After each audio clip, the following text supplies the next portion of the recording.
Today we have to start a new poem from poetry section, and that is, have you earned your tomorrow? Have you earned your tomorrow? This poem is composed by Edgar Guest. Edgar Guest was a poet who was born in England and brought up in America. It is an inspirational poem. It is an inspirational poem, and he wants to tell us that our life should be meaningful. Whatever we do today, that should make others happy.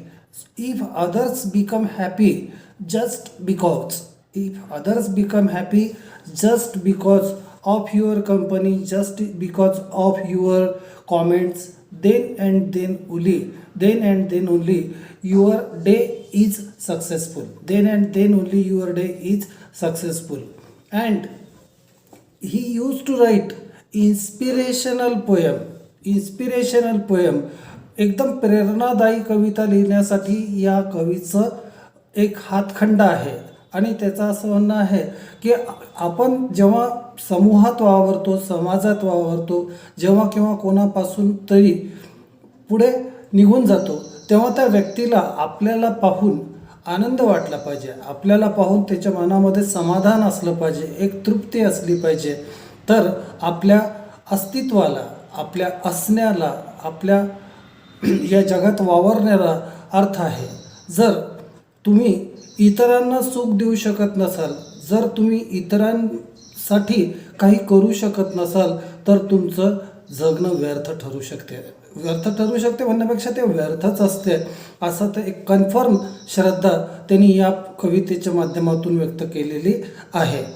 And he also tells us that we should be very polite and gentle while dealing with others. We should be very polite and gentle with dealing with others, and then only we can create good friendship, good company around us. Then and then only we can create good friendship, good company around us. We should not be rude while dealing with others. We should not be rude while dealing with others. We should not vanish in the crowd. If our close friends come across us, we should not vanish in the crowd if our close friend comes across us on the road. And the day, whatever the day that arises in your life is full of toil. Full of toil means full of hard work, and you should be kind to others by using kind words. So let us remember one thing, that we can face tomorrow, we can accept the challenge of tomorrow only because of today's work. Our today must be very nice, very polite, and to a large extent, I must tell you that to a large extent you are known by the company you keep. And I just read this poem for you. I will give you the explanation of this poem, and I will tell you the figures of speech related with this poem. You are suggested to look on the text.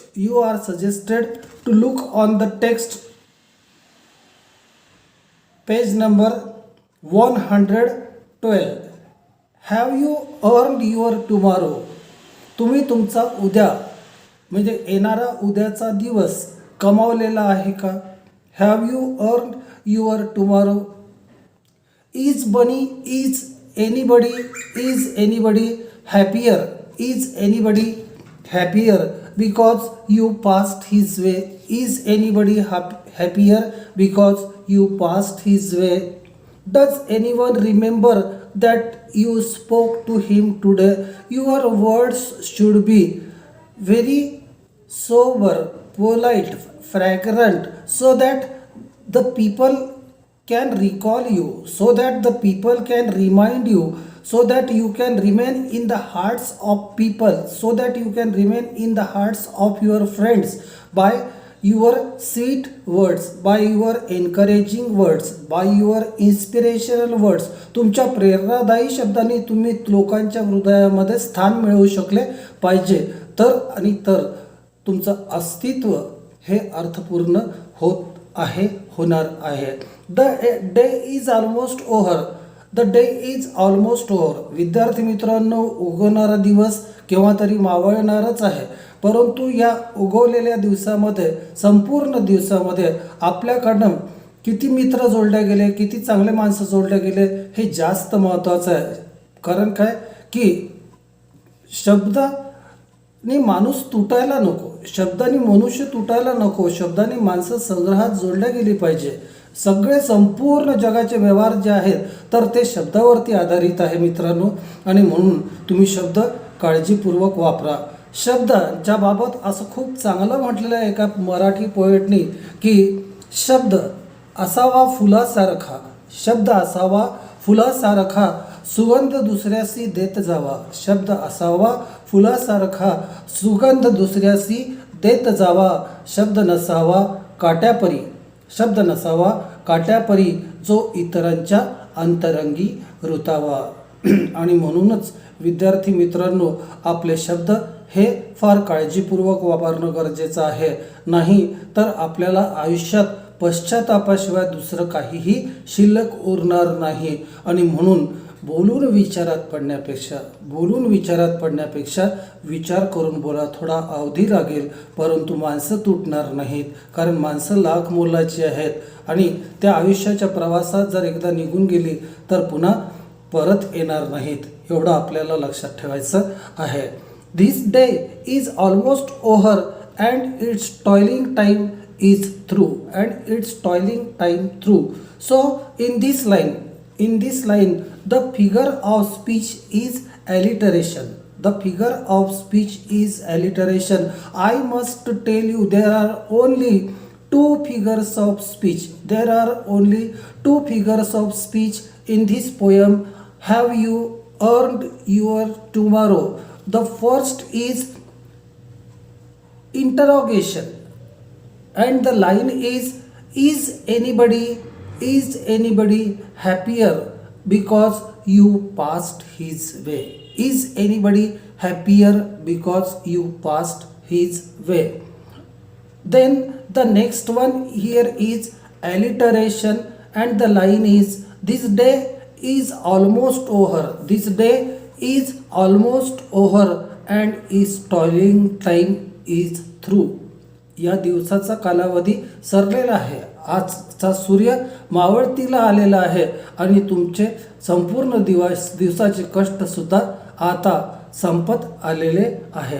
Is there anyone to utter now a kindly word of you? विचार करा की आजच्या दिवसामध्ये तुमच्याबद्दल कोणी चांगले शब्द उच्चारते आहे का? तुमच्याबद्दल आदराने बोलते आहे का? Is there anyone to utter, is there anyone to utter now a kindly word of you? Did you give a cheerful greeting? Did you give a cheerful greeting to the friend who come along? आपल्याला रस्त्यावरती जात असताना, आपल्या कामाच्या ठिकाणी आपले मित्र जर भेटले तर आपण त्याचं हसत मुखाने स्वागत करतो का? त्याच्याशी आपली इंटरॅक्शन ही आशादायी, प्रेरणादायी असते का? याचा आपण विचार करायला पाहिजे. Did you give a cheerful greeting to the friend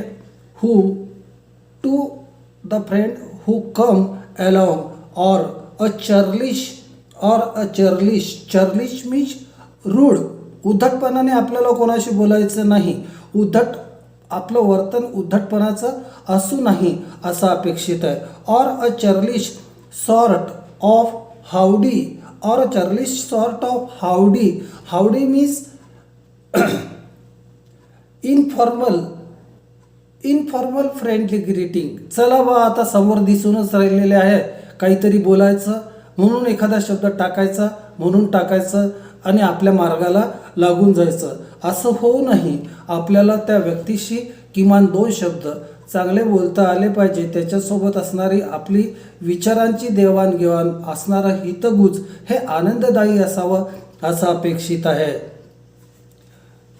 Or a churlish sort of howdy and then vanish in the throng. Throng means crowd. Throng means crowd. You should not vanish in the crowd, but you have to give some time to your friend. Talk to him silently. Or is someone mighty grateful for a deed you do today.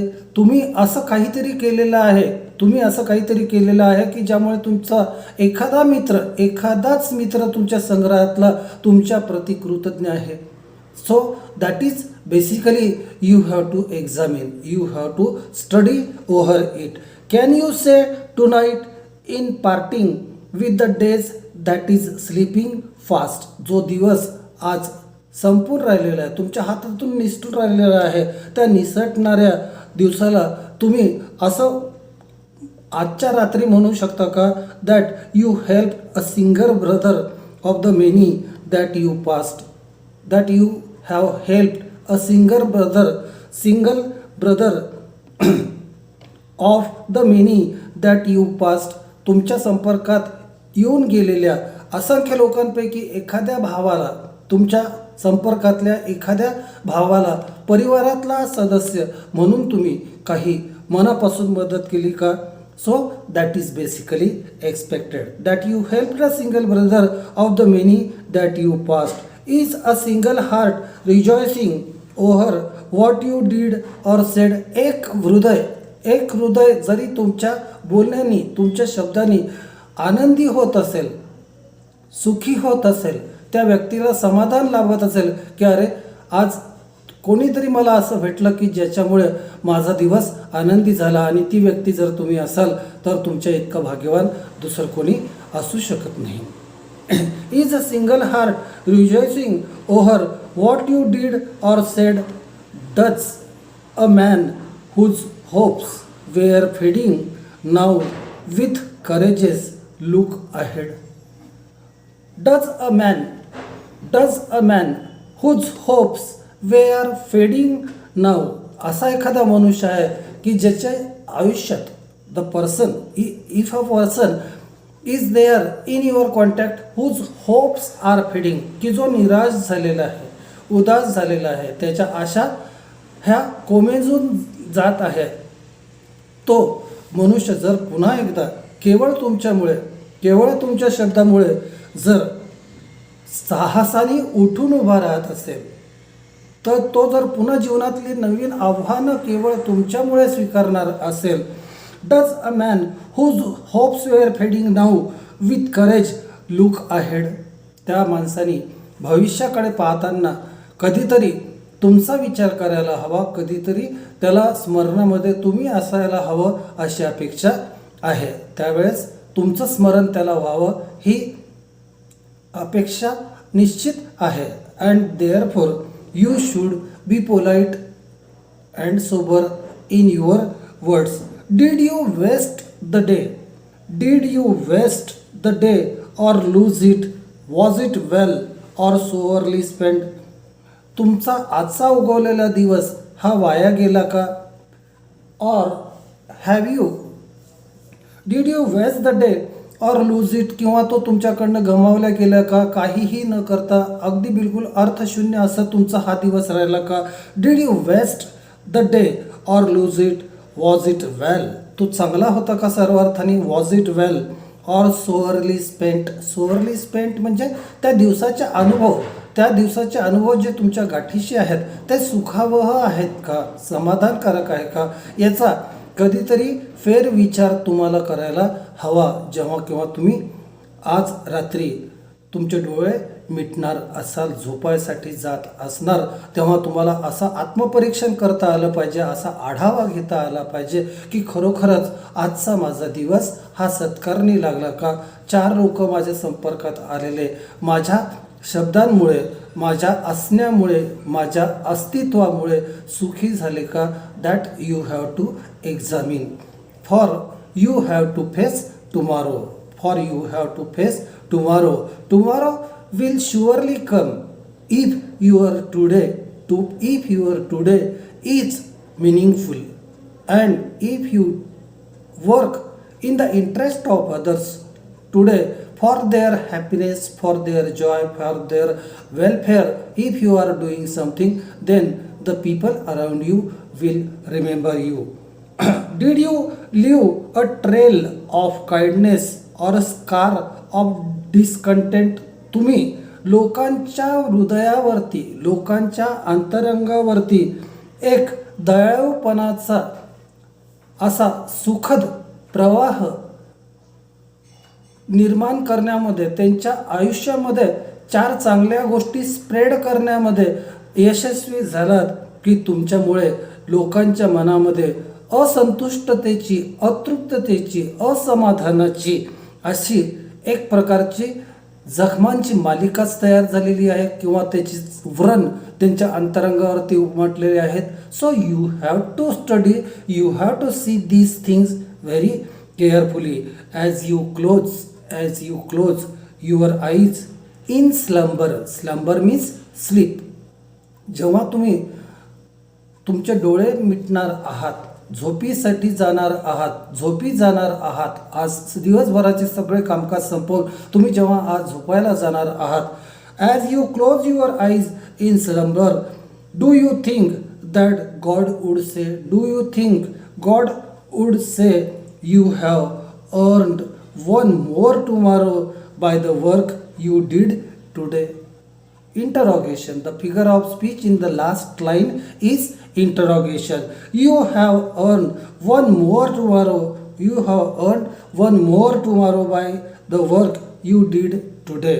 आपल्याला झोपताना एक आंतरिक समाधान असलं पाहिजे. एक असा आपल्या अंतरात्म्याने आपल्याला गवाही द्यायला पाहिजे, एक साक्ष आपल्या अंतरात्म्याने आपल्याला द्यायला पाहिजे की खरोखरच whatever I have done today, that is beautiful and meaningful, and I have no complaint about today's working because I have made so many people happy, satisfied, and inspired them, encouraged them by my work, by my words, and everything that I could do in the interest of them, I have done for them, and I am a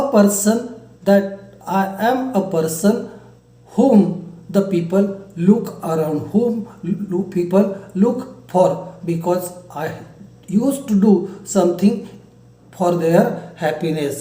As you close your eyes in slumber, do you think that God would say, परमेश्वराने हे तुम्हाला म्हणायला पाहिजे, परमेश्वराचा असा एक आवाज तुमच्या कानापर्यंत पोचायला पाहिजे, that you have earn one more tomorrow. तुमच्या आयुष्यात एक आणखीन उद्याची पहाट उगवते आहे.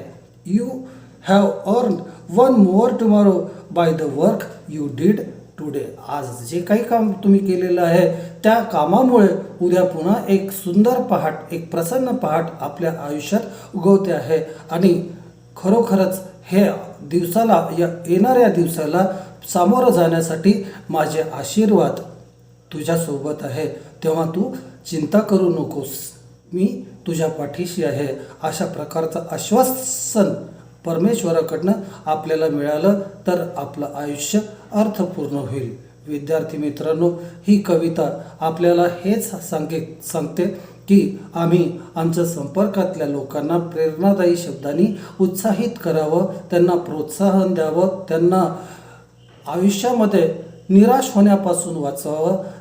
तर आपल्या अस्तित्वाला, तर आपल्या असण्याला अर्थ आहे. तर हे संपूर्ण जे काही लेक्चर होतं तर ते have you earn your tomorrow या विषयाशी संबंधित होतं. Very soon you will get the notes of this poem and the notes will be sent to you on Saturday, and that's all.